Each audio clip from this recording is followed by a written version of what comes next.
Hi hello students and parents. ഇന്ന് നമ്മളെ കൂടെ ഉള്ളത് അനശ്വരയാണ്. ഹായ്, മൈ നെയിം ഇസ് അനശ്വര. ഞാൻ ആലപ്പിയിൽ നിന്നാണ് വരുന്നത്. റഷ്യയിലെ ചെച്ചൻ മെഡിക്കൽ യൂണിവേഴ്സിറ്റിയിലേക്കാണ് ഞാൻ അഡ്മിഷൻ എടുത്തത്. ഓക്കെ, അപ്പോൾ ഈ ഒരു സമയത്ത് അനശ്വരയ്ക്ക് എന്താണ് പറയാനുള്ളത്? I M feeling grateful. ഭയങ്കര റിയൽ ആയിട്ടാണ് തോന്നുന്നത്. ബിക്കോസ് പോകാൻ അടുക്കും തോറും ആ റിയാലിറ്റിയിലേക്ക് ഞാൻ എത്തും തോറും ഭയങ്കര എക്സൈറ്റഡ് ആണ് ഞാൻ. ഈ ഒരു MBBS തന്നെ ചൂസ് ചെയ്യാനുള്ള കാരണം എന്തായിരുന്നു?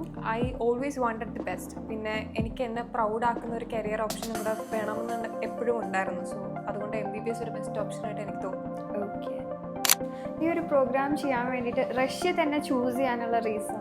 ഫസ്റ്റ് ഓഫ് ഓൾ അതെനിക്ക് അഫോർഡബിൾ ആയിട്ട് തോന്നി. പിന്നെ റഷ്യ ഒരു യൂറോപ്യൻ ബേസ്ഡ് കൺട്രി ആയതുകൊണ്ടും ഞാൻ പോകുന്ന പാർട്ട് യൂറോപ്യൻ സൈഡ് ആയതുകൊണ്ടും ആ ഒരു കൾച്ചർ എക്സ്പീരിയൻസ് ചെയ്യണമെന്ന് എനിക്ക് ആഗ്രഹമുള്ളതുകൊണ്ടാണ് ഞാൻ റഷ്യ ചൂസ് ചെയ്തത്. അനശ്വര MBBS ഇന്ത്യയിൽ നോക്കിയായിരുന്നോ? ഞാൻ ഇന്ത്യയിൽ നീറ്റ് റിപ്പീറ്റ് ചെയ്തിട്ടുണ്ടായിരുന്നു. ബട്ട് അതിലെനിക്ക് എൻ്റെ ബെസ്റ്റ് കൊടുക്കാൻ പറ്റിയില്ല. So I was at the point ഇത് എൻഡ് ചെയ്യണം എന്നുള്ളത്. അപ്പോഴാണ് പാരൻസ് എനിക്ക് ഇങ്ങനെ ഒരു ഓപ്പർച്യൂണിറ്റി തന്നത്. സോ എനിക്കത് കുട്ടികളെ തോന്നിയില്ല.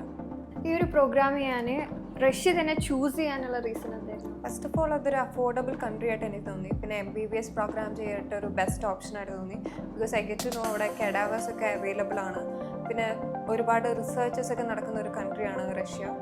ആഫ്റ്റർ ഓൾ അതൊരു യൂറോപ്യൻ ടച്ചുള്ള കൺട്രിയാണ്. സോ യൂറോപ്യൻ കൾച്ചർ ഇൻട്രൊഡ്യൂസ് ചെയ്യാനായിട്ട് അല്ലെങ്കിൽ ആ ഒരു കൾച്ചറിൽ 6 years സ്പെൻഡ് ചെയ്യാനായിട്ട് അതൊരു ഗുഡ് ഓപ്ഷൻ ആയിട്ട് തോന്നി. റഷ്യയിൽ ചെച്ച് തന്നെ ചൂസ് ചെയ്യാനുള്ള കാരണം എന്തായിരുന്നു? ഫസ്റ്റ് ഓഫ് ഓൾ അതൊരു അഫോർഡബിൾ യൂണിവേഴ്സിറ്റിയാണ്. പിന്നെ WDOMS ലിസ്റ്റഡ് ആയിട്ടുള്ള ഒരു യൂണിവേഴ്സിറ്റിയാണ്. പിന്നെ അവിടുത്തെ ഹോസ്റ്റൽ ഫെസിലിറ്റീസ് ആണെങ്കിലും വീഡിയോ ത്രൂ ആണെങ്കിലും അവിടെ പഠിക്കുന്ന സ്റ്റുഡൻസ് ത്രൂ ആണെങ്കിലും അറിഞ്ഞപ്പോഴേക്കും ടോപ്പ് നോച്ചാണ്. ഈവൻ ക്ലാസ്സസ് ആണെങ്കിലും വൺ ഓഫ് ദി ബെസ്റ്റ് ആയിട്ട് ആണ് ഞാൻ റിസർച്ച് ചെയ്തപ്പോഴും അറിഞ്ഞത്. റഷ്യയിലെ ചെച്ച് എന്ന യൂണിവേഴ്സിറ്റിയിലേക്ക് അഡ്മിഷൻ നോക്കുന്ന സമയത്ത് വിൽബർട്ടൻ എങ്ങനെയാണ് അനശ്വരനെ ഹെൽപ്പ് ചെയ്തത്? ആക്ച്വലി എനിക്കൊരു വീഡിയോ ത്രൂ ആണ് വിൽബർട്ടൻ ഇൻട്രൊഡ്യൂസ് ആവുന്നത്. അപ്പോൾ തന്നെ ഞാൻ അവർക്കൊരു എൻക്വയറി കൊടുത്തിട്ടുണ്ടായിരുന്നു. ക്വിക്ക് റെസ്പോൺസ് ആയിരുന്നു അവരുടെ ഭാഗത്തു നിന്നുണ്ടായിരുന്നത്. അപ്പോൾ തൊട്ട് ഞാൻ മെസ്സേജ് ചെയ്യുമ്പോഴാണെങ്കിലും കോൾ ചെയ്യുമ്പോഴാണെങ്കിലും ഇൻസ്റ്റൻറ്റ് റിപ്ലൈസും ക്വിക്ക് റെസ്പോൺസാണ് അവരുടെ ഭാഗത്തു നിന്നുണ്ടായിരുന്നത്. ഓൾ ത്രൂ ഔട്ട് ഭയങ്കര ഫ്രണ്ട്ലി ആയിട്ട് എനിക്ക് തോന്നി. അതുമാത്രമല്ല, എനിക്ക് ഡോക്യുമെൻറ്റ്സിൻ്റെ കുറച്ച് ഇഷ്യൂസ് ഉണ്ടായിരുന്നു.